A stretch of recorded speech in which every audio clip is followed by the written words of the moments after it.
No, you know what? A lot of people when they talk about the greats, There you Patrick go. Ewing name never comes up, but I'm putting Patrick Ewing names in there as one of the greats. You know, he was a great competitor, even though he never won a Even at championship. the time when you scream, "This is my house, get Oh, out!" and of all of course. Hey, listen, I listen. remember that. I watch a lot of karate movies, and in every karate movie, the student always had to kill the teacher to become the best. So, you know, even though Pat was better than me, I had to say that to psych myself out. But Pat was a great player. Patrick Ewing.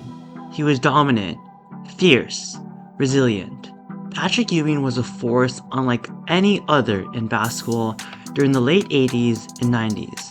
But in the era dominated by Jordan, Hakeem, and Shaq, did Patrick Ewing get overshadowed? Or was he one of the true all-time greats who never got his due diligence?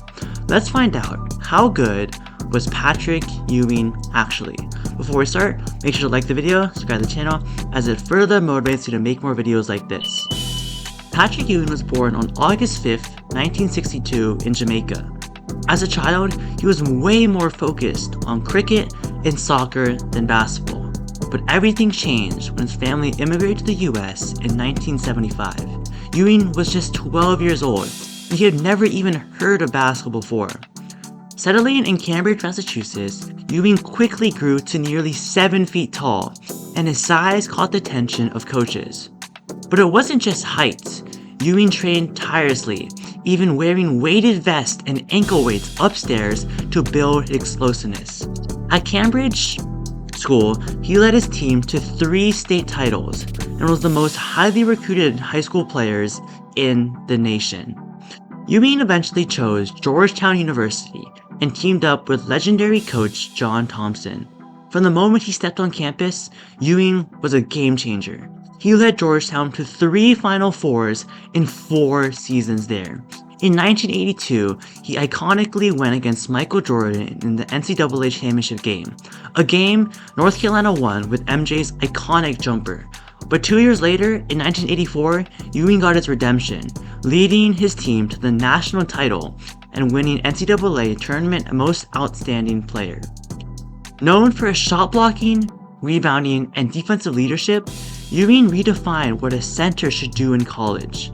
Over his 4 years, Georgetown went 121-23.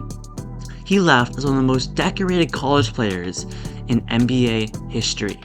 Now, leading up to the draft, Patrick Ewing was that guy, and he was selected first overall in the 1985 draft by the New York Knicks, a franchise desperate for a saver. Now, there was controversy on the legitimacy of this draft lottery, but still, the Knicks got Ewing.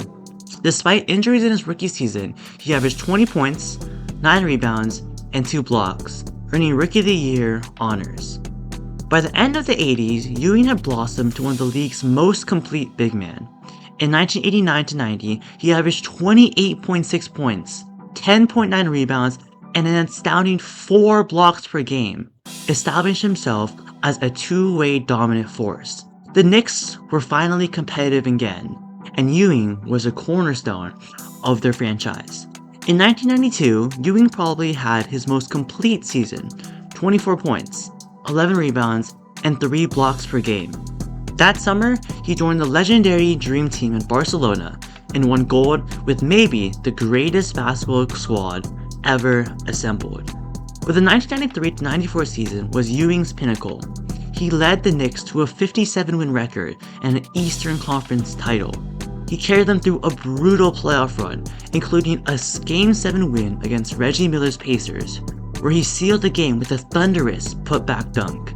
In the finals though, he went head-to-head against the Houston Rockets and Hakeem. Despite stellar defense, Ewing came up short in Game 7, but averaged nearly 19 rebounds and 4 blocks per game. At 34 years old, Ewing averaged 22.4 points, 10.7 rebounds, and 2.4 blocks in the 1996-97 season, awarding him with second-team All-NBA honors. The Knicks once again won 57 games, but the brawl with the Heat in the playoffs led to costly suspensions. Once again, they were too close, but too far from that elusive NBA championship. In the lockout-shortened season, Ewing tore his Achilles in the Eastern Conference Finals. The Knicks reached the finals without him, but were swept by the Spurs. His absence was deeply felt, and it marked the end of an iconic era in New York. Ewing played one season with the Seattle Supersonics and one with the Orlando Magic before retiring in 2002. He left the game with over 24,000 points, 11 All-Star selections, and as the greatest Knick of his generation. Now, critics often cite Ewing's lack of a championship, but that still misses the bigger picture. He played in a golden era of centers: Hakeem, David Robinson, Shaq, Mourning, and later Duncan. He also faced Michael Jordan's Bulls multiple times in the East. This is a statistic that the Knicks teams, led by Ewing, lost to the eventual champion 5 straight years. Now, of course, that had to do with Michael Jordan, but still, Ewing was so close but just couldn't overcome the hump that was Michael Jordan. Unlike many stars, Ewing never had a true All-NBA level co-star. He carried the Knicks offense and defense for over a decade. He was one of the few centers with both a deadly mid-range jumper and elite rim protection. He ranks 11th all-time in blocks and 24th in scoring. His consistency and durability were legendary. After retiring, Ewing became a long coaching journey. He served as an assistant with the Wizards, Rockets, Magic, and Hornets, earning respect for his work with big men like Yao Ming and Dwight Howard. In 2017, Ewing returned to Georgetown as head coach. He led his team to the 2021 Big East Tournament title, but struggled with consistency and was let go in 2023. Still, he was widely respected for his passion and leadership. Ewing didn't just want to leave the game he loved. He wanted to impact kids through coaching, and with his knowledge he gained from the NBA, that was vital for so many players. So, how good was Patrick Ewing actually? He was the heart and soul of New York basketball for 15 years. He redefined the modern big man, combining physicality with finesse. An 11-time All-Star, Olympic gold medalist, Hall of Famer, Dream Team member. He led the Knicks to more playoff appearances than any player in franchise history. He may not have a ring, but his impact was undeniable. Just like so many others in the 90s, Michael Jordan was just too good. But without Patrick Ewing, there is no 90s Knicks identity. There is no MSG magic. Sure, Patrick Ewing didn't just play in the toughest era of big men. He stood tall among them. And in the history of basketball, his name belongs among the greats. It just so happened that he was in the wrong era, but so many times, Ewing was so close. Yes, he couldn't get past the hurdle of Jordan or Hakeem, but if he was in, let's say, the 80s, the 70s, Ewing would have been an absolute force and forced to be reckoned with.